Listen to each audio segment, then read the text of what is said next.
Greetings, salutations to Safe to Serve International and first-time viewers. Welcome to this midday power surge, your spiritual oasis on this pilgrim journey.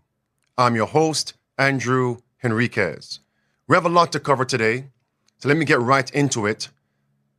What I'm going to do right now, I'm going to segue and address what I have slated for you today. And today's lesson is going to be a continuation of what we covered on yesterday. On yesterday, we showed Trump shares AI video envisioning Gaza development with gold statue of president. Watch. Donald Trump has reposted this on Truth Social, showing his AI vision for the future of Gaza. Donald is coming to set you free, bringing the light for all to see. No more tunnels, no more fear. Trump Gaza is finally here. Trump Gaza shining bright, golden future, a brand new light. Feast and dance, the deal is done. Trump Gaza number one.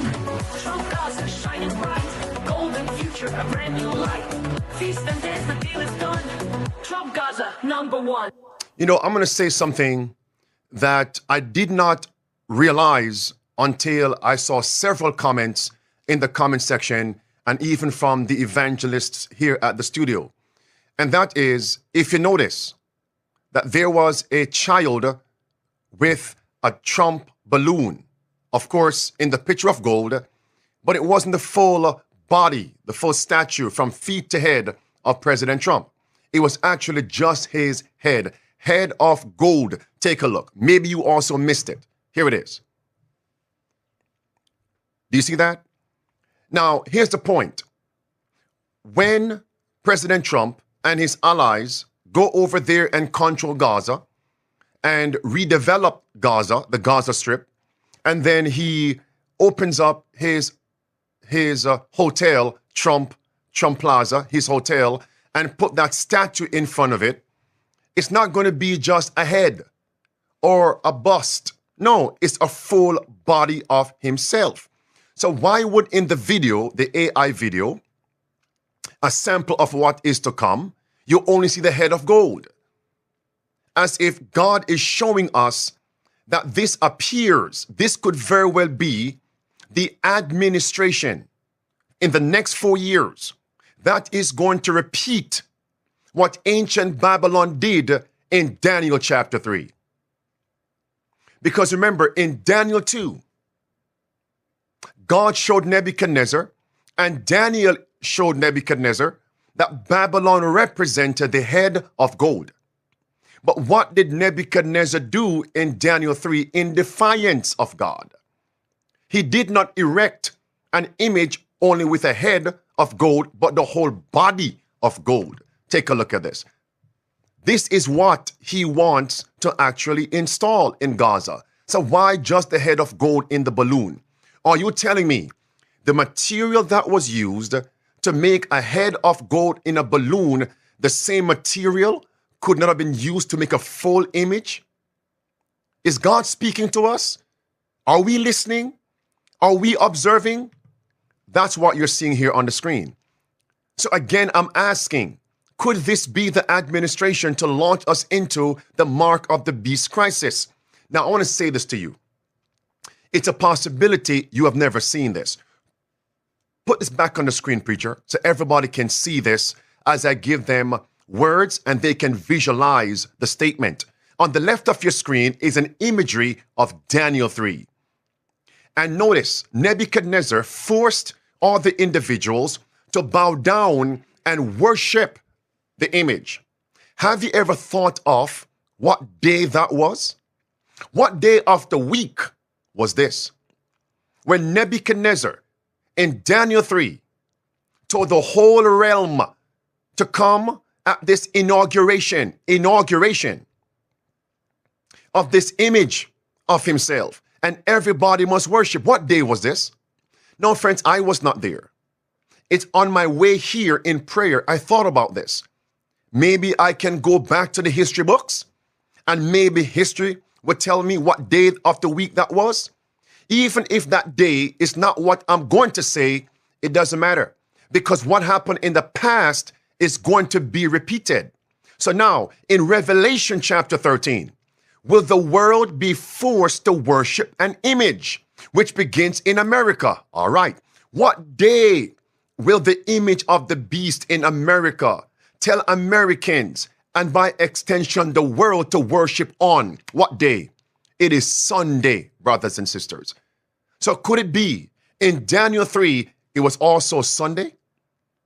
Think about that, brothers and sisters. So now, this has been trending all over social media. At this point, I'm going to transition. So now, as we see the president appearing to be the man with his administration to unite church and state, which is the image of popery, the image of the beast, and force people to worship on Sunday by law, the mark of the beast. Here we have the vice president, J.D. Vance, publicly making statements, watch this, that the church can influence the state, his administration, for the common good, and by extension, enact Sunday worship, Sunday laws. That represents the image of the beast. My friends, 2 days, yesterday and today. Watch this. Wake up, friends. Wake up. Wake up.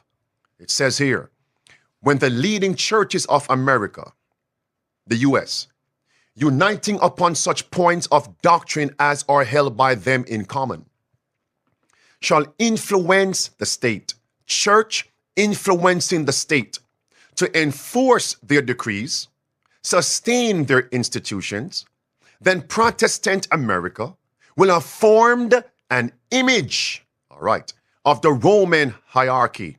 And then will come prosecution and the surety of persecution. Headline. This is February 25th, the headline.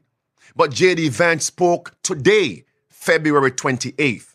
This is current news. Watch this. J.D. Vance to speak at annual National Catholic Prayer Breakfast. Vice President J.D. Vance will speak at the 20th National Catholic Prayer Breakfast held on Friday, February 28th. Quote, I'm honored to be able to address the 20th Annual National Catholic Prayer Breakfast and represent the Trump administration's support for people of faith across the U.S., Vance said. Thanks to their faithful prayers, President Trump's leadership has restored the hopes and dreams of the American people, and our great nation is on the path to peace and prosperity once more. Beloved, he and others may have their version of what peace and prosperity mean. But when I see that phrase, I have to remember 1 Thessalonians chapter 5, verse 3 and verse 4. For when they shall say peace and safety, then sudden destruction cometh upon them as travail upon a woman with child, and they shall not escape. And verse 1 and verse 2, the context is second coming. Now, any president, any vice president can say, listen, we are on the path to peace and prosperity, peace and safety. See, nothing is wrong with that phrase. It's when that phrase is placed in the context that church can influence the state for the common good and to enforce Sunday laws. That's when the phrase has more meaning. All right. We don't need to use hyperbole for the messages to be potent. Just simply explain it based on inspiration. Watch this. Here is J.D. Vance. The clergy are important. Preacher, one more time. Let's go. The clergy are important spiritual leaders. You'll sometimes hear people say, well, we'll let the clergy talk about matters of the church, but we can ignore them when it comes to matters of public policy. I think that's the wrong way to look at it. That's certainly not the right way to look at it for me. Mercy. Do you see it, friends? So the church can influence the Trump administration on public policy. Were these my words? Or were these the utterance of J.D. Vance, the vice president of these United States? Do you know when he said the church can influence the state's public policies? Do you know who I recall? I remembered the words, the public words of Kevin Roberts, the head of Heritage Foundation, the instigator, the leader of Project 2025, the one who is on record. You see, I need to preface this. The one who is on record stating, it doesn't matter what President Trump or J.D. Vance say in public, we are the ones in control. That's what the man said. We are the ones in control. Do you know what he said? We are here to shape the policies of the civil government. And Kevin Roberts is called a cowboy Catholic. And as I always say, they may have their version of why they call him cowboy Catholic because he's up there in Wyoming on the ranch. What I'm saying to you is, based on end-time prophecy, cowboy rides a horse. And based on end-time prophecy, Mother Harlot, Pope, and her harlot daughters, they want to ride the civil government. And he who rides controls the reins. Here he is, controlling and shaping policy. Here he is. Thing for those of us who are in politics is that, even at Heritage, where we're really zealously focused on policy, not elections, policy outcomes often are determined by who wins the election. So what are they focused on? Shaping policies. And now, in the same breath, same statement, he will say he is promoting Mother Church. Who is Mother Church? Look where he's at. Catholic Information Center, CIC. Where was J.D. Vance? At a National Catholic Prayer Breakfast. Here it is. And that there isn't enough time. But in fact, we are on God's time. And it's trite to say that, but we also know that it's true. And we know that Mother Church doesn't think in terms of days and months and presidential election cycles. She doesn't even think in terms of decades. She thinks in terms of centuries and millennia. Mother Church. And what does Mother Church want? Beloved, no speculation. What does Mother Church, the papacy, want? And as a result, they have placed J.D. Vance there. I'll come back and remind you of the connection between Kevin Roberts and J.D. Vance. I don't want to put too much in the insert, so hear what this says. Great Controversy, page 235. What is the role of Jesuits? What is the end goal of papists, the Roman Catholic leaders? Red words underlined, to shape the policy of nations.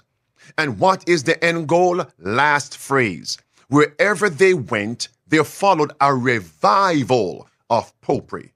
And notice, they want to overthrow Protestantism. Stop it right there, preacher. I want to ask you a simple question. Those of you who are live in the comment section, when you hear of revival, who needs revival? In a medical sense, in the health arena, who needs revival? Who do we revive? We revive a person that is dying, a person who is unconscious, a person who may have received trauma, may I say receive a wound. Get the defibrillator, shock the system, and Pope receive a deadly wound. And here you have them shaping the policy to revive popery. Listen, before I go there, let me remind you of the connection. Do you remember when President Trump chose J.D. Vance as his running mate for vice president? And of course, they won. Do you know when the news was brought to Kevin Roberts, and this could have been staged, but someone came and whispered in his ear, and then he went back to the camera. He was in a meeting publicly on camera, and he said, yes, we have gotten our person. J.D. Vance has been our man. And then he said there were others in consideration, and any one of them would have done our bidding. But we really wanted J.D. Vance to be the running mate, to be the vice president. There's a connection there. And later on, I'm going to play video clips from both men confirming what I just said. We don't conjecture here. Facts and present truth. Let's get back here. So we have Vice President J.D. Vance, who is saying the church can influence the public policy of the Trump administration. Let's compare his words, J.D. Vance, VP, with former President John Fitzgerald Kennedy. Hear what he said. He said, when the church dictates, influences the state on public policy, that is a union of church and state. And the union of church and state and the state enforcing the policies of the church is the image of the beast. Watch this.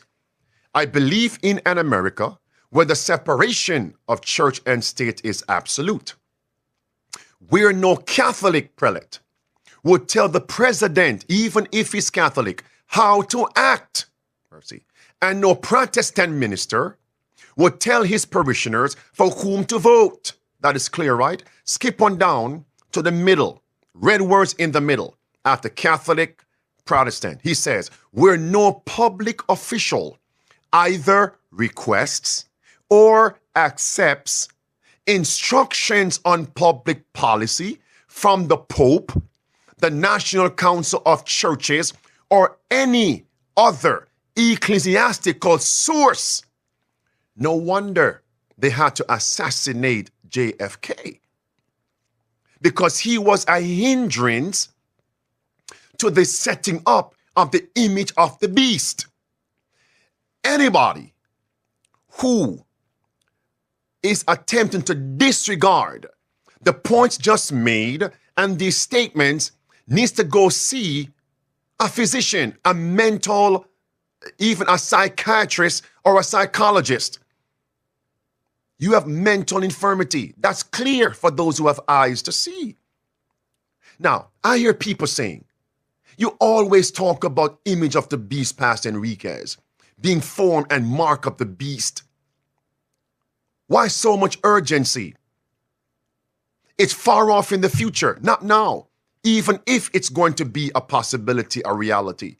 Here's my point in response. You can clearly see that the movement to bring about the image of the beast in America is not something going on since 2016 or going on since 2024, 2025. This has been happening since the 1960s. When was JFK assassinated? What, 1962, 3, 4, 5, somewhere inside there. This has been going on. So friends, we're seeing the movement. Let me give you something you can relate to. When last have you been to the ocean? When last have you seen a lake? When last have you seen a river? Do you realize on the ocean, on the lake, water come in to the shore and water recede. Water comes in and water returns. Forward, backward. The natural course. One day, can there be a hurricane hit that vicinity and the waters that would normally come this far on the shore, on the sand, and no further but return? Can that water break its boundary? Go beyond the limit? Destroy homes and lives? Oh yes, that's nature. So why we can't see this in the spiritual? That one day, very, very soon, one of these administrations, along with the people in America, will call for a Sunday law. Church and state will unite. Watch this. And this will be the fulfillment of Revelation 13 and verse 11. A transformation is ongoing, ensuing in America. Take a look at this. J.D. Vance. Catholicism, Christianity at its root, I think teaches our public officials to care about the deep things, the important things, the protection of the unborn, the flourishing of our children, and the health and the sanctity of our marriages. And yes, we care about prosperity, but we care about prosperity so that we can promote the common good of every citizen in the United States of America. While again, I will never be perfect, I will always try to remind myself that the goal of our public policy is to promote the common good, and I will fight for that every single day that I am a public official. Friends, he said two things there I want to focus on. One, he mentioned that this administration wants to promote the sanctity of life. Yeah, the unborn, stand for them. And of course, the sanctity of marriage between one male and one female. Now, who would be against that? Which Christian, which Bible-believing Christian would be against that? Not me. Because based on the Bible, that's what we should promote. And secondly, based on the Bible, the civil government does have jurisdiction over the commandments that are on the second table of the Decalogue, which address thou shalt not, thou shalt not kill. Number 2, honor thy father and thy mother. Male, one male, and one female. So we agree with J.D. Vance there. We agree with Trump there. But notice, when he inserted now public policy for the common good, that's where I say pump the brakes. Because what do they mean by common good? Let me give you what is obvious, and then I'm going to share with you a relatable experience. So this point can stand out boldly and emphatically. Where is he speaking? It says National Catholic Prayer Breakfast. He said, we, you church members, can influence our state policy for the common good. Common good to Roman Catholics. What do Roman Catholics mean when they say common good? That's the question. What do they mean by that? Somebody, as an outsider in that hall, the prayer breakfast, when the VP said common good, they would be clueless. What does it mean? Could you pass me the dictionary? Get me Webster. Webster is not going to define for you common good based on Roman Catholic teaching, because almost every culture has their vernacular. So Roman Catholic leaders have their own vernacular, and in that vernacular, they have a definition for common good. What is common good? Common good is Sunday worship by law. And Sunday worship by law would violate the 10 Commandments and the first table of the 10 Commandments. And that's why we cannot stand with J.D. Vance, nor Trump, and others on this issue. He just mingled enough truth with error. What's the truth? Male, one female. Stand for the unborn, no abortion. But no, common good is the error, the poison. And where were they? At a prayer breakfast. And I'm certain if somebody gave you a plate with vegetables on one side and arsenic on the other side of the same plate, would you partake? You would not. And here's what you can understand. If I brought you all to Jamaica, some of you who are not Jamaicans know nothing about the culture of Jamaica. Do you know I could be there and we can all be in the bus traveling, we make a stop, and I could be conversing with Jamaicans and using various statements, you would not have a clue what I'm talking about. Not even say the diction. No, not even the accent I'm talking about, but the word choices, the phrases. It's a culture's vernacular. That's my point I'm making. And likewise, if you brought me to Puerto Rico, the same thing. Or even Italy, the same thing. Vernaculars. What do they mean by common good? All right, my friends. Pope Francis, when he came to America, the joint session of Congress, what was he promoting? Common good. Common good. And notice what he said, bottom sentence, Pope Francis, challenge America on immigration, climate change, and poverty. So look at those three principles. Within those three principles, he says common good. So the immigration crisis will lead us to whatever common good is. Those of you in the studio, are you seeing this? Those of you who are live in the comment section, are you seeing this? The immigration crisis, which is rife in America, will lead to whatever common good mean. Then he said, next, he mentioned climate change. So the movement to combat climate change will lead to whatever common good is. Number 3, poverty. So the economic crisis, the movement to combat it, will ultimately lead us to whatever common good mean. All right, friends. Let's go now. What is common good? Because this man said common good has become global. And all 3 things are global issues. Immigration, migrants, global. It's global. Poverty, global. And what's happening today? An economic boycott. One of these will lead to whatever common good means. And then he mentioned climate change. That's global. Look at this now. Common good is a Catholic social teaching. And one of common good is actually, look at this now, it's Sunday worship by law. Common good is a Roman Catholic social teaching. And by the way, this statement was not written by Pope Francis. So Pope Francis can die tomorrow. He can die tomorrow. He can die next year. I don't know. God holds the clock on who lives and who dies. My point here is the system that has promoted common good as a Roman Catholic social teaching. So when J.D. Vance said the church can influence us to promote common good is Sunday worship by law.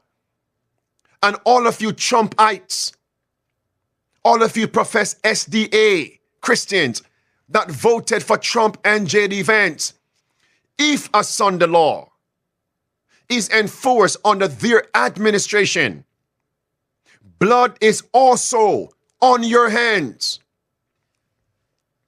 It's just as when Christ said on that Friday, what's today, Friday, to Pilate, when he said to Christ, do you not know I could release you? What did Christ say? You have no power to do that. It's my Father who has all the power.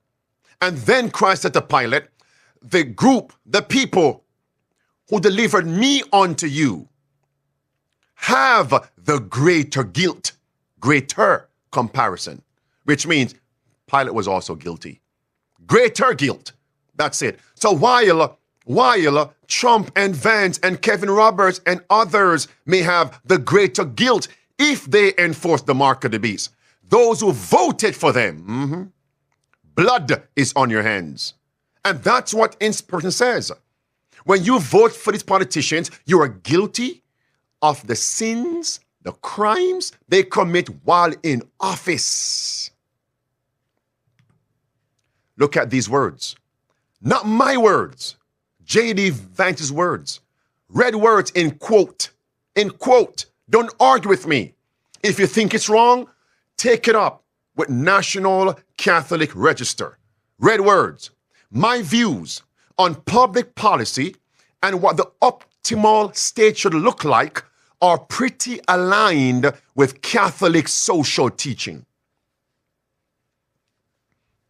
That's what you voted for. Now, let me qualify. Am I saying that they aren't promoting some things which are good? Of course.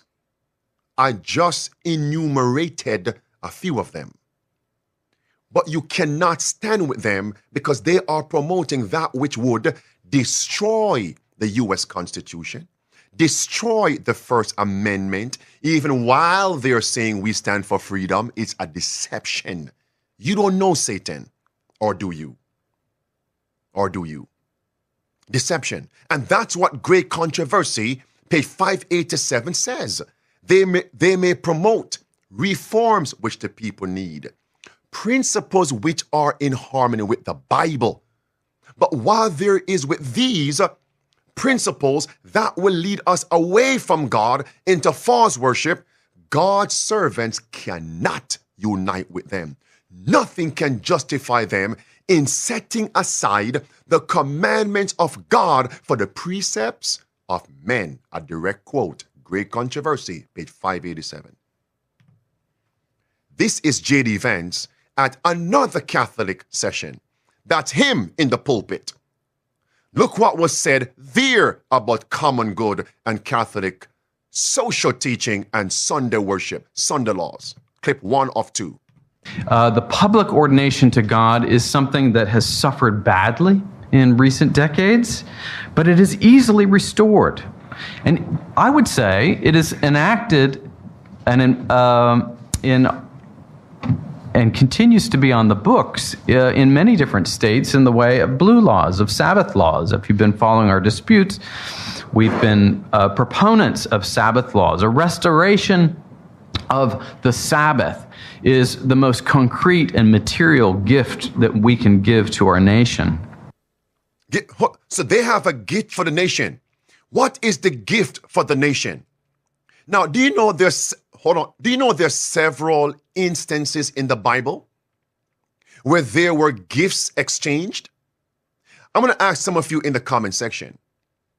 Culturally and naturally, during what season do we give out gifts? Now, don't get into right or wrong right now.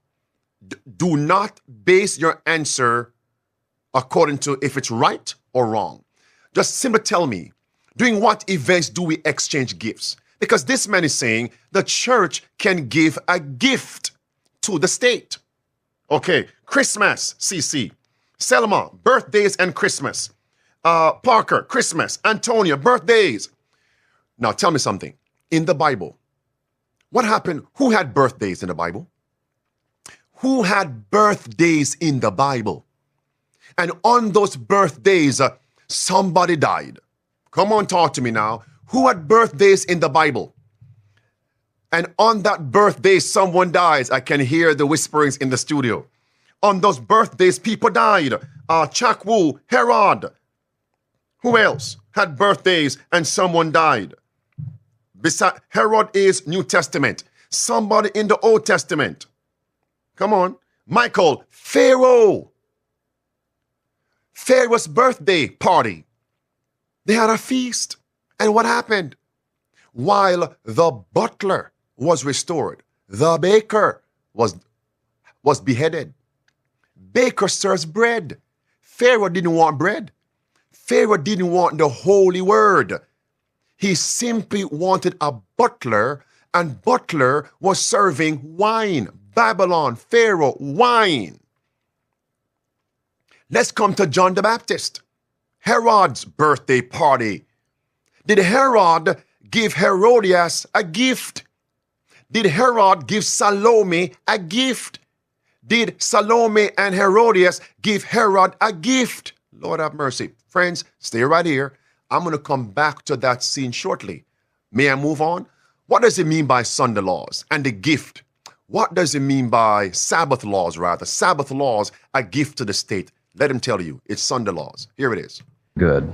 A public orientation to God then reflected where? Reflected in concrete ways, in national holidays, in civic liturgies, in laws, indeed, Sabbath laws, Sunday laws that would require a cessation of what? Commerce. A cessation. Do you realize he mentioned Sunday laws and also national holidays? The same words of the Roman Catholic Church leaders, each right there on your screen. Sundays and the church's holidays should be recognized as legal holidays. Sunday law, Sunday worship by law. All right, friends. That's why we don't celebrate Christmas. It's on the same, you know what? Let me leave that. It's on the same platform as Sunday worship by law. Okay. Do you realize I just covered Roman Catholics giving the state a present, a gift, church and state union? What about apostate Protestants? Are they also promoting a movement to shape the policy of the Trump administration? Well, here is Jonathan Berry, one of the authors of Project 2025. He also represents not only Catholics, but he represents the Protestants who are part of Project 2025. What are they promoting? Here is Jonathan Berry, quickly. home from the office. Yes. And we were home, you know. So how do you, so you pitch the idea of maybe sort of, you know, having more sort of, you know, rules around keeping the Sabbath holy, right? So what are the, I guess the big picture, how do we sell America on this vision of labor is good, and sacred, and Yes. And also then what are you on day one taking to the new Secretary of Labor? Something I really encourage. I don't see a big, it's harder to see a big federal role for this. I think this is more a question of state and local law, is reinvigorating where possible Sabbath rest laws. To be very specific, like it used to be, this was basically the norm as best, I've looked into this some, I'm working on some research on this, literally dating back to Constantine and his recognition of Christianity in the Roman Empire, that you've had a pretty consistent tradition in Western civilization of taking Sunday off from commerce, and having a time not only for, it's not merely from rest in the sense of abstinence from work, but it's rest for time with God, time worshiping God. It's rest for time with community, and even before, in between, is time with family. Beloved, today is Friday. Those of you in the comment section, I'm going to ask you for a particular word that's found in the fourth commandment of Exodus 20, verse 8 through verse 11. To give you a hint of the word I want you to put in the comment section, allow me to say this. Watch this. Many times I play this clip, some folks may ask, why do you keep repeating that? We got the point. Did you? Do you realize the question from the host, the interviewer, to Jonathan Berry was this: what would you say, how would you influence the Secretary of Labor? Do you know that the Labor Secretary is one of 15 cabinet members in the Trump administration? The Secretary of, what would you say? How would you influence the Secretary of Labor? And he said, Sunday laws. May I ask you a question? What word is in the fourth commandment? Talk to me now. Exodus 20. What word? Crabtree. 6 days shalt thou labor. Thank you, Crabtree. 6 days shalt thou labor, do all thy work, but the seventh day, the Sabbath of the Lord thy God. Can you not see what's coming? I won't play his second clip. I don't think. Let me move on. Let's get back to J.D. Vance. The one thing that I will promise you is that you're always going to have an open door with me and with the president. I think that you've already seen that. And if you haven't, please come and bring your concerns. And some of you have already brought many concerns to me over the last 30 days, but also your attaboys, because I think that part of being a good presidential administration for people of faith all over the United States, part of it is listening to people of faith when they have concerns. And I think that it's important, and I'll make this commitment to you in front of God and in front of all those television cameras back there, that we will always listen to people of faith and people of conscience in the United States of America. You have an open door to the Trump administration. Now, I must qualify some things, because I know some people are always cynical to the statements that I make. Current events fulfilling end-time prophecy. J.D. Vance just said to the church, you'll always have an open door to the Trump administration. We will listen to you. Stop. Number one, we just heard from JFK. We should not, as civil leaders, request or accept instructions for public policy from the Pope or the National Council of Churches or any ecclesiastical authority, because to do so would be a violation of the separation of church and state, period. Number two, let me qualify. On the other hand, on the surface, nothing is wrong, some people would say, if church leaders want to speak with their president, want to speak with their vice president. Nothing is wrong with that, some folks are going to say. Grant it, period. Number 3, if it was allowed for church leaders to influence the state to promote any policy that is found on the second table of the Decalogue, I would say go at it with some limitations. But we know that's not what they're saying only.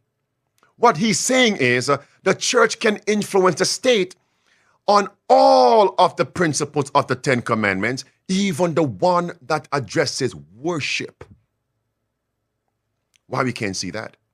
Lastly, before I move on, this next statement I'm going to say, I'm going to come back to it later on. This lesson has so many levels and layers. Do you realize J.D. Vance just said, I'm going to make a promise. Hold on, because maybe you missed it. And when I replay the clip, I want those of you who are live in the comment section, tell me who you recall as a church leader or state leader, church and state. Tell me who in the Bible you remember making promises to each other. And as a result of that promise, God's servant or servants were persecuted and even killed. Let me replay this. I'll come to the comment section shortly. Watch this. The one thing that I will promise you is that you're always going to have an open door with me and with the president. I think that you've already seen that. And if you haven't, please come and bring your concerns. And some of you have already brought many concerns to me over the last 30 days. But also... Stop. So now, who comes to your mind? Antoinette, Herod. Who else comes to your mind? SIR Inc. Herod. Let me read that for you. It's Matthew 14 and verse 7. Whereupon Herod promised with an oath to give her, Salome, the daughter of Herodias, the mother, to give Salome, apostate Protestants, application, to give Herodias, popery, the papacy, application, whereupon Herod promised with an oath to give her whatsoever she would ask. Let's put that aside for now. Okay, I'll come back to that. It appears this Trump administration will be the administration to enforce Sunday worship by law within the next 4 years. This administration appears to be the one to completely unite church and state. And friends, you might say, but Pastor, it's the people that will cry for the Sunday law. Wake up. That is true. Then who voted for Trump? Who voted for Trump?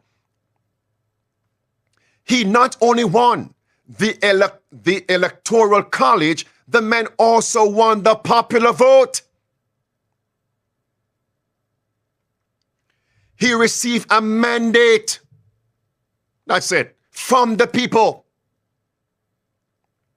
In other words, he can do no wrong. Okay. Let me come back to John shortly. For the past few moments, I've been focusing on popery, shaping the policy of the Trump administration. What about apostate Protestants? Can we find Salome in the time of Herod, John the Baptist, and Herodias? Can we find Salome? Watch this. Christian nationalists plot to seize the institutions of the federal government. Now, you can pause this and read the rest of this. Steve Bannon, Trump ally, Lance Warnow, apostate Protestants, very prominent. Red words, he says, we have a foothold with the U.S. government because Paula White is now there. And Trump has launched what he calls the White House Office of Faith Office. Here is Lance Warnow. Bigger. What we're doing now, we've got a foothold with Paula White, but the expansion of that has got to be the underrepresented Christian population, which is over half the United States, in all sectors of what we call the high places of culture or the mountaintops of culture. The mountaintops of culture. Look at this, friends. Number one is government. Now, again, I'm not watching their numbering. I'm not watching how they ordered the 7 mountains. I'm giving you number one, government. Listen. These are in no particular order of importance. They all represent the forces that shape societies and nations. Shapes. Government, media, art, which is the entertainment. Enough. Shape. And just as we see in Revelation chapter 17, God's word shows us in verse 9 a woman who sits upon the 7 mountains. Now, they're giving you an application, the mountains of culture. No, watch now. If you go to verse 18 of Revelation 17, it says, this woman, she reigns over the kings of the earth. Kings reign in kingdoms, nations. So who is controlling the policies of the kings and kingdoms? The mother, the harlot. Verse 5 now says she has harlots, she has daughters. So as with mother, so with daughter. Ezekiel chapter 16 and verse 44, as with mother, so with daughter. Stage is set. Move on. Beloved, I want you all to see now in this article. It's called A Faith-Driven America, Catholic Vote. Don't argue with me, please. If you have an issue with this article, take it up with Catholic Vote. Okay? I'm going to share with you now all the words J.D. Vance said the Catholics are saying. Watch this. This was written on the 27th. Hear what this says. February 27th. February 27th. All right? 2025. It's a blessing to have a Catholic VP. More importantly, one who understands the importance of our faith in shaping our nation. Did you all hear that? Did you read that correctly? Yes, you did.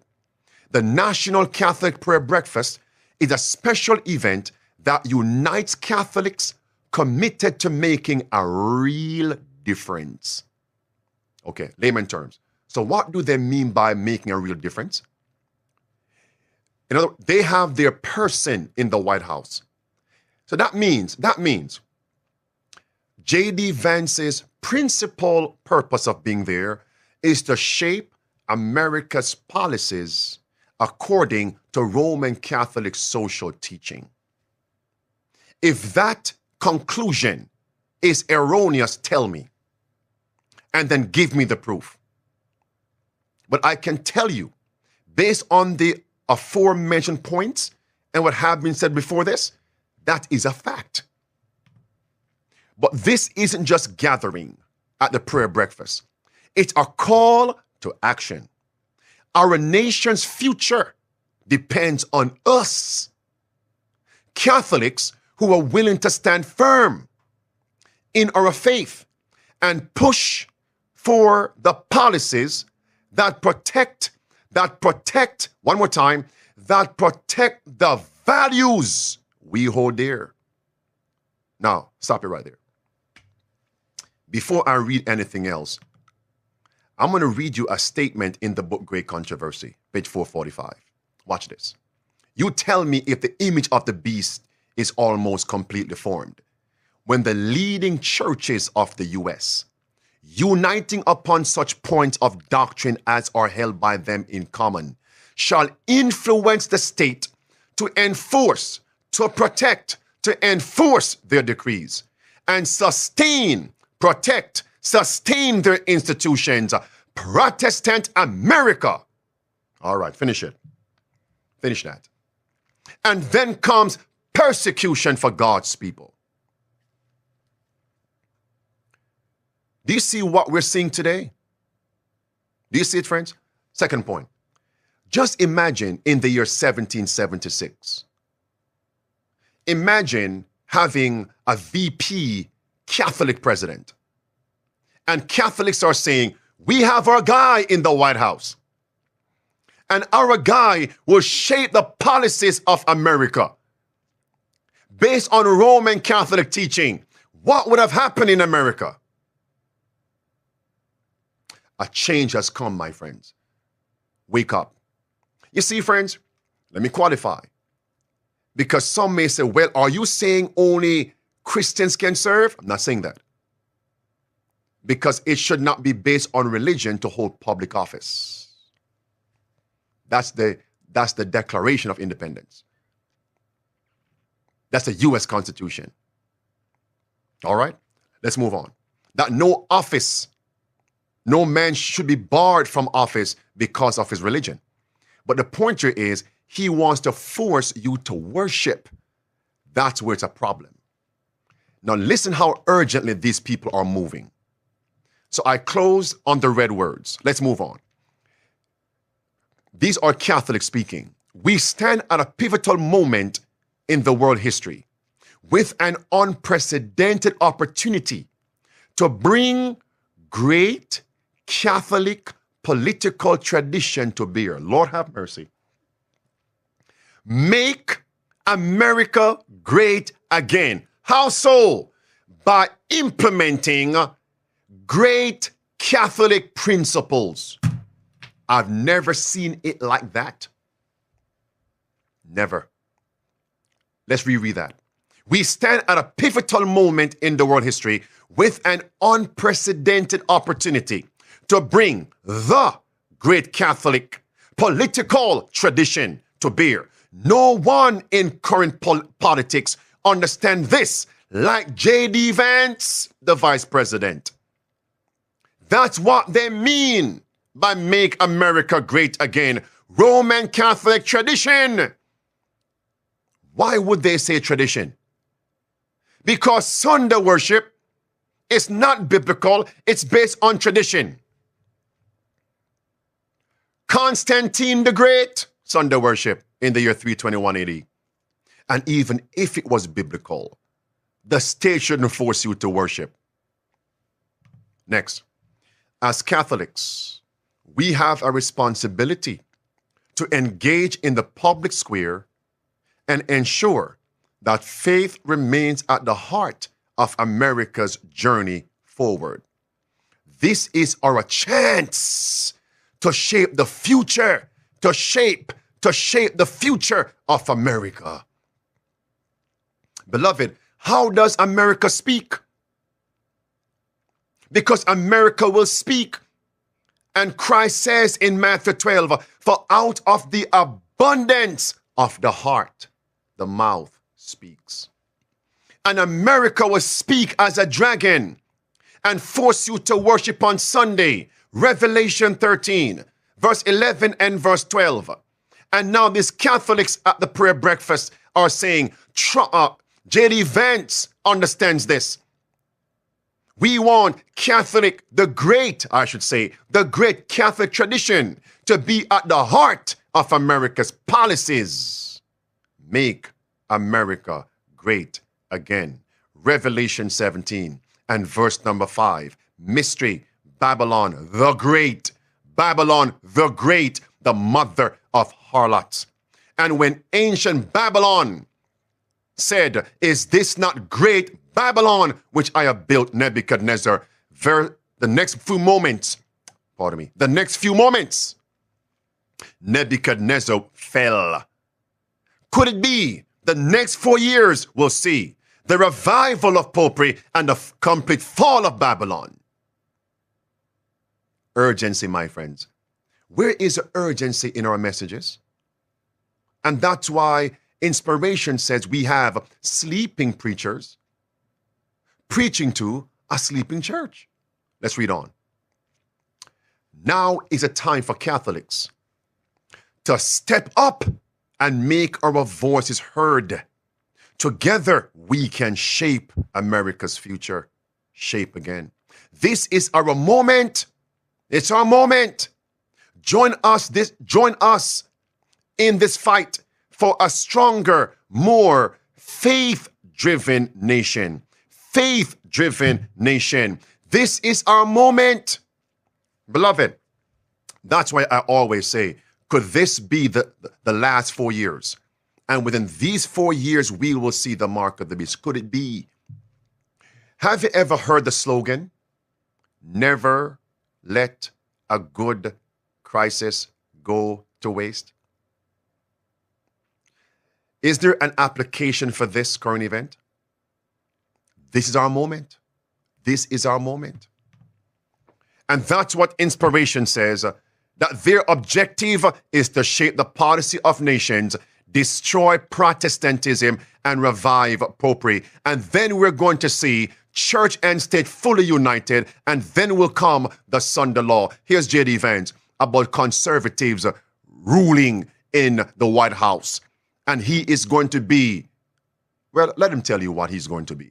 I think the thing that we have to take away from the last 10 years is that we really need to be really ruthless when it comes to the exercise of power. That's draconian, ruthless. You know, you actually just, I think, go down American institutions and make it possible for conservatives to actually govern and succeed in these institutions in a way where they're currently cut out. That's basically my strategy, is like deinstitutionalize the left. And when he said conservatives, who is he talking about? And I want to thank especially Kevin Roberts and all of the Heritage Foundation for 50 years of incredible work on conservative policy. Right. You know, the old famous... So they're telling you, my friends, and that's why I say Babylon is fallen when you see rhetoric, statements saying we want to make America great again with great Catholic social teaching, with great Catholic tradition. And what does Babylon mean? I always say, my friend, Babylon, Babel. Babylon means confusion.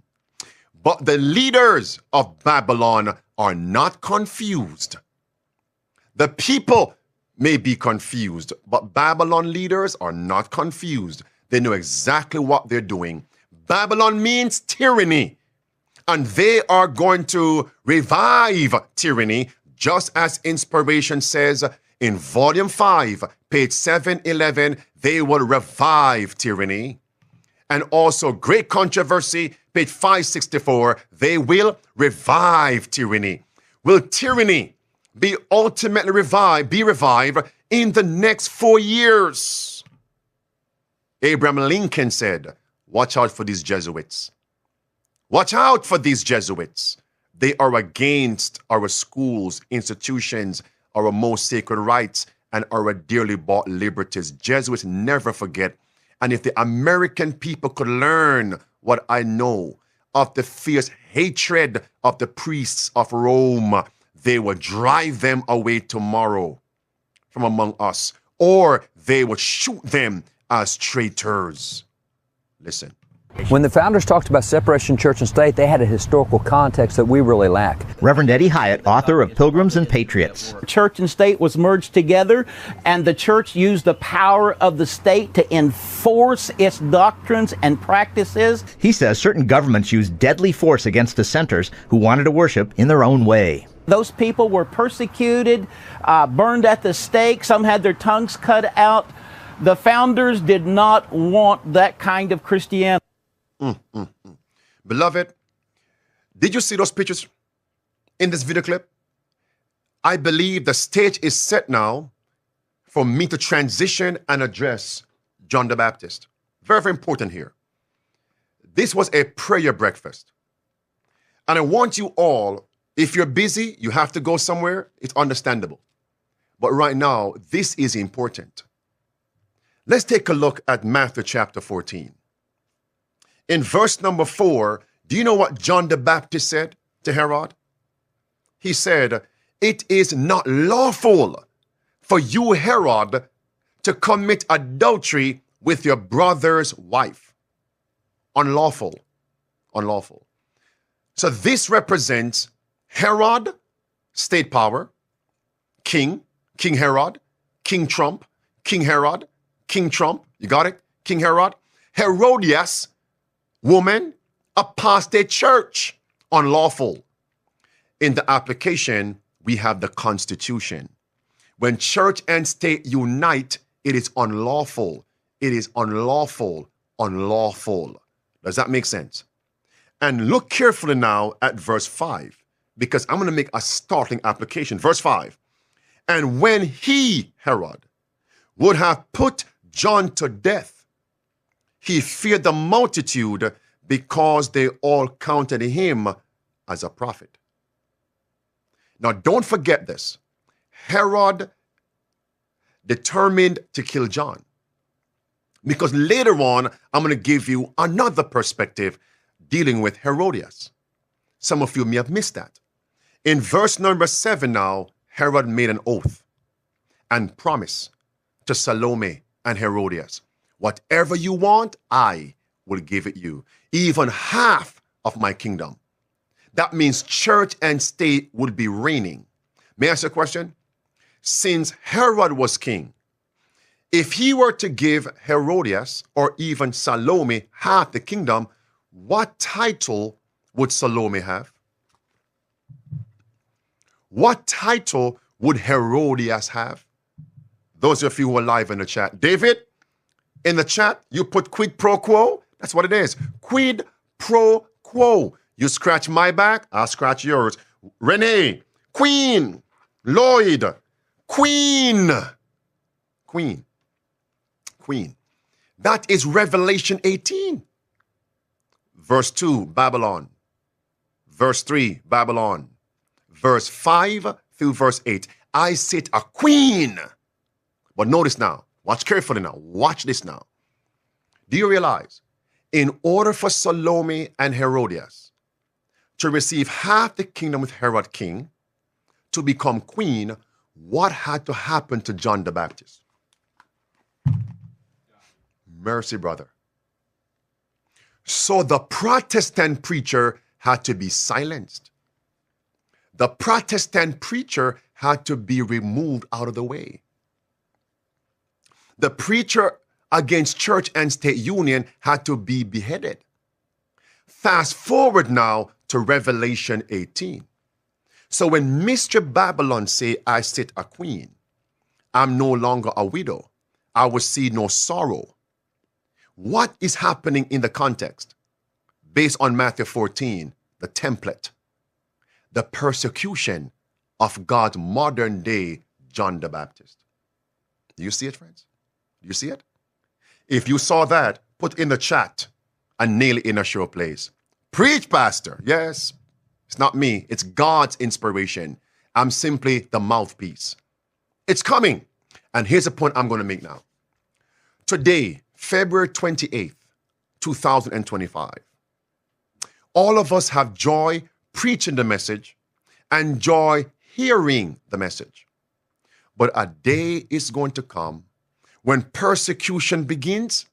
Many of us are going to say, I wished I never preached this message.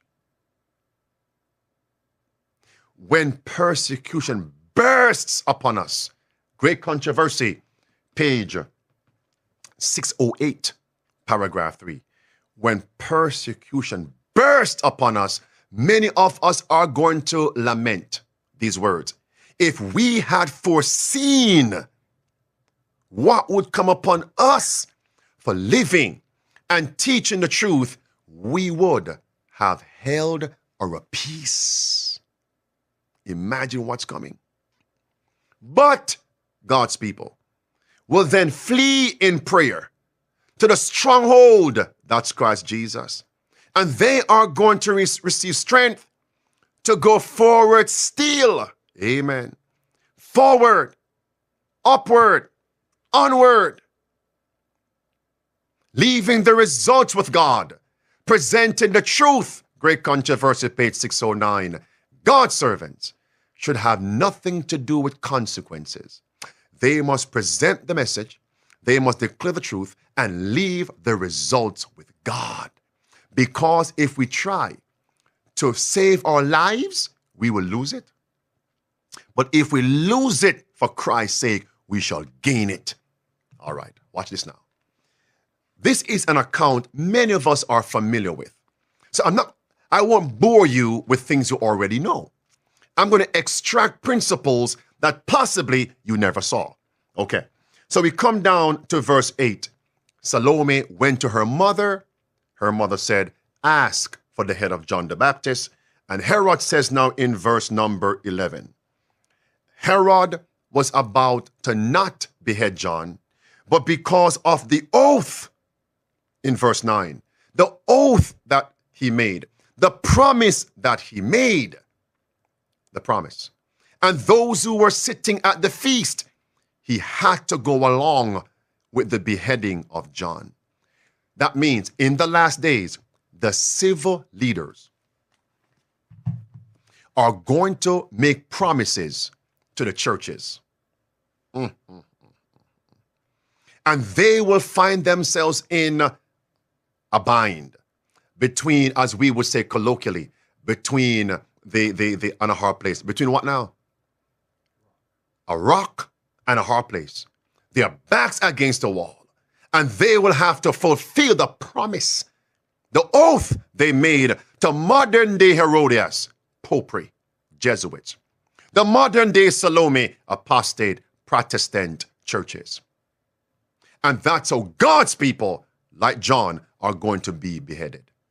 Now, here is another scene. Let's go to Mark, shall we? Mark chapter 6. I want you all to see this now. Do you remember we just saw what Herod said? That he was going to kill John? Look at Mark 6 now. Verse 18. For John had said unto Herod, it is not lawful for thee to have your brother's wife. Verse 19, watch now. Then Herodias had a quarrel against John and would have killed him, but she could not. Watch now. Didn't say she would not, could not. Didn't say she did not, because she did. But she could not. Watch this. Two things. So Herod wanted to kill John, and Herodias wanted to kill John. Stop it right there. Stop it. Stop it. Because some folks believe that the civil leaders have no accountability, have no culpability, that they will not be implicated in the crimes against God's people, and they simply want to blame the churches only behind the civil administration. That's not what the Bible teaches. The civil power said, I want to kill John. And the apostate church power said, I want to kill John. Both Matthew and Mark must be combined to give you the big picture. Second point, she had a quarrel with John. That means the Roman Catholic Church and apostate Protestant churches will have a quarrel with faithful Seventh-day Adventist preachers. Are you ready for the quarrel? Mercy. Are you ready for the showdown? How dare you preach against us? How dare you preach it's unlawful for church and state to unite? You must be silenced. How dare a quarrel? Third point. Then it says now, she could not. Watch this now. How many of you realize this?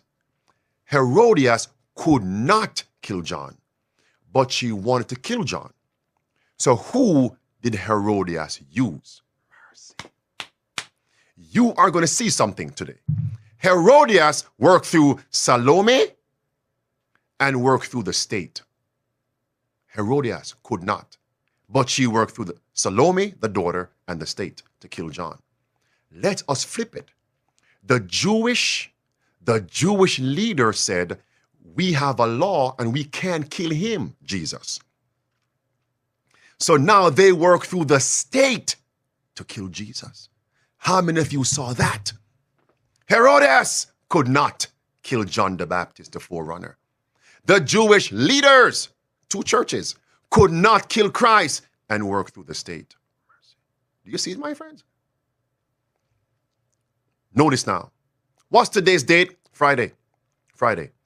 And notice, she had the power to kill John the Baptist and kill Jesus.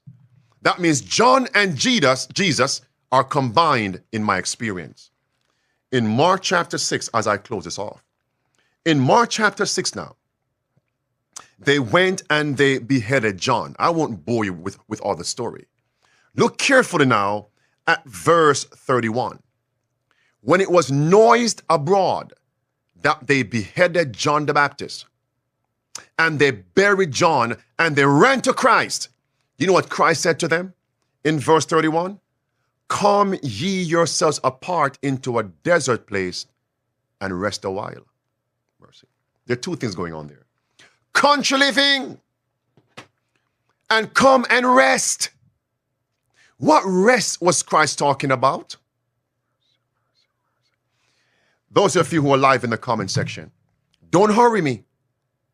Because when I was going through the current events, you never say hurry up. Do not hurry me.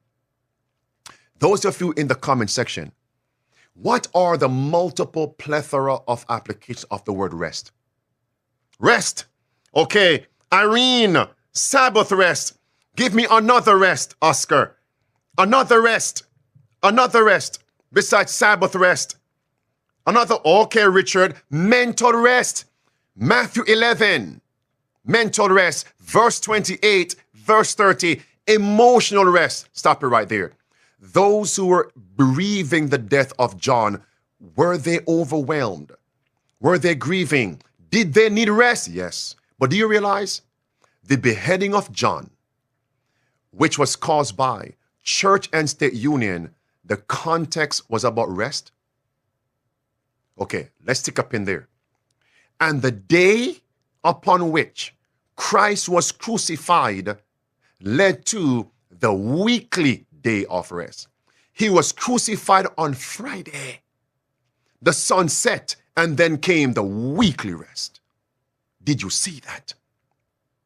Did you see that? Now watch this. Watch this. What is God saying to us? We must experience both rests. The emotional rest and the weekly rest. Do not say hurry up, Pastor. As we cover current events, where's the experience? We need both rests, the emotional and the weekly rest. Allow me to move on. Before John was beheaded, do you know he was put in prison? Everybody, go to Matthew 11. Those of you who are live in the comment section, what was John thinking while he was in prison for Christ's sake? What was John thinking as he was in prison because he was presenting present truth? What was he thinking? What was he hoping for? What was his desire while he was in prison? Talk to me. Talk to me. Those of you alive. All right, I have the truth woman ministry. He was experiencing doubt. Talk to me. Who else? Who else? Okay, Selma. He said, is he the Christ? Was he the Christ, the Messiah? Stop it right there. Matthew 11, verse 1 through verse 6. John sent his followers to Christ. Why have you not delivered me? Have I not lived your truth? Did I not preach your word? And now I'm suffering and you have not yet delivered me? Lord have mercy. In other words, John the Baptist felt forsaken. Everybody put that down. Forsaken. What is my title? What is my title? Feeling forsaken on Friday. Feeling, F. Forsaken, F. On Friday, F. What part of speech is that in grammar? When all the words, most words, begin with the same letter. Did John feel forsaken? Yes, yes. So how are we going to feel? As we're living the truth, as we are presenting present truth, as we are evangelizing, as we are attempting to implement the 5 keys of survival, how are we going to feel? We shall feel forsaken. Forsaken. Now, let's stop it right there. I'll come back to that. Okay, let's come to Christ. Because you're wondering, Pastor, was John in prison on Friday? I don't know. How long was he there? I don't know. Was he there for a week? If so, he must have passed a Friday. I don't know. But here it is. What day was it when Christ was crucified? And Christ said on Calvary's cross, my God, why hast thou forsaken me? Friday. Feeling forsaken on Friday. Did Christ not declare his Father? Did Christ not live the truth? Did Christ not evangelize? Did Christ not heal? Did Christ not come to reveal the Father? Yes. And yet, Christ felt forsaken on Friday. What's today? Friday. How are we going to feel, many of us, forsaken? Forsaken. Let's come back to John. Let's come back to John the Baptist. Let's see now what Christ said to him. Whatever Christ said to John was to take him out of that emotional rut, to take him out of that dark emotional place, to take him out of that cave of despair that Elijah was in. I'll come to him shortly. And to give him hope. How many of you want hope today? Listen to this. Christ now said to John's disciples, go tell John what you have seen, what you have heard. The blind can now see. The deaf can now hear. The lame can now walk. The dumb can now speak. And tell John this, blessed is he whosoever shall not be offended in me. Go tell John the gospel is being preached to the poor. Imagine when they went to John and said, John, the Messiah said, we must tell you this. What do you think John thought? Wait a minute. Since he, Jesus, can do all these things, and he has not yet delivered me, it means it's providence. That's it. And with that, John believed. Yes, he's the Messiah. I must now pray, Father, I want deliverance, but not my will, but thy will be done. John understood it was not the will of Jesus to deliver him from prison. But John, don't be offended in me. John, don't give up. John, hold on. John, claim the promises. The words of Christ to John the Baptist was to bring him back to the promises of Isaiah chapter 61. The Spirit of the Lord is upon me. He has anointed me to preach, to heal. John, claim the promises. So what are we to do when we feel forsaken? What are we to do when we feel forsaken? Claim the promises. Preacher man, claim the promises. It's no different than Elijah in the cave. Elijah felt how? He felt forsaken, Elijah, and he ran into a cave. And what was Elijah running from? Church and state union. Ahab, the state. Jezebel, the church, and persecution. He ran into a cave. And what did he say to God? Lord, they have forsaken thee. Lord, I wish to die. I wish to die. Let me die. And what did Christ say? Come to the door. Come to the entrance of the cave. Do you see the lightning? Do you hear thunder? Do you feel earthquake? But God was not in those things. Lightning, earthquake, the torrent of feelings. And as many of us go through crises, that's how many of us pray. Many of us pray to Jesus as if we're fighting him. Lord, what? As if we're fighting Christ? the overwhelmed feelings. Some of us even curse Christ in our prayers. But the Bible says it needs to stop. And Christ said to Elijah in a still small voice, and Elijah understood. And what Elijah feared, God said, now go and meet it. And he got victory. Notice now, friends, Elijah prayed to die. But Elijah was spared to live and go to heaven without seeing death. John the Baptist wanted deliverance. In other words, to live. But providentially, he was put to rest. Which one are you praying for? Those of you who are live in the comment section, which one are you praying for? Are you praying to live? Or are you praying to die? Which one? Friends, you may ask me which one I'm praying for. Let me tell you what I'm praying. Lord, not my will, but thy will be done. Let's come now to Jesus. When he said, my God, why hast thou forsaken me? Do you know what he said next?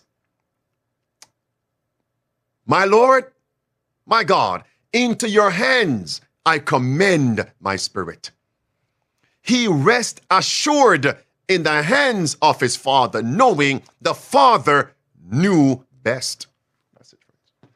That's the word for you today. Feeling forsaken on Friday. Get back to the promises. Experience rest. In closing, do you know how many people, they actually go to church on the weekly day of rest, the Sabbath, and they don't experience emotional rest? They don't experience mental rest? Well, today that needs to stop. Come ye, rest a while. And he brought them into the desert. Come for rest. Let's pray. Father in heaven, we're thankful today for your many blessings and what we have covered. Thank you all for what you have done for us. Those who were live with us, those in the comment section, those who called in, I pray that these words will find deep root in our hearts, that the words will bear fruit to your glory. May we not just speak about preparation, but be in the business of being prepared and remaining prepared. No backsliding. Give us the rest that only Christ can impart, the emotional rest, the mental, spiritual, physical rest, as we are preparing for our eternal rest with you by your grace. When the sun sets, your Sabbath begins. May we truly experience the refreshing the Sabbath imparts. Keep us faithful, we pray, and may we not keep this light to ourselves, but may we impart it to those around us. We thank you for hearing. Thank you for answering, is our prayer. In the name of Jesus Christ, amen. Amen. Okay, beloved, by God's grace, I'll see you on tomorrow at 10 a.m. Eastern, beginning with our Sabbath school service. And when the sun sets today, I wish you all a happy Sabbath. On tomorrow, I'm going to announce the actual date and time for our in-person all-night prayer meeting. Stay tuned for that. That will be announced on tomorrow. Again, like and share, comment, so others can receive God's revelation. The protest continues. The Reformation continues. Get ready, remain ready, get others ready. Maranatha.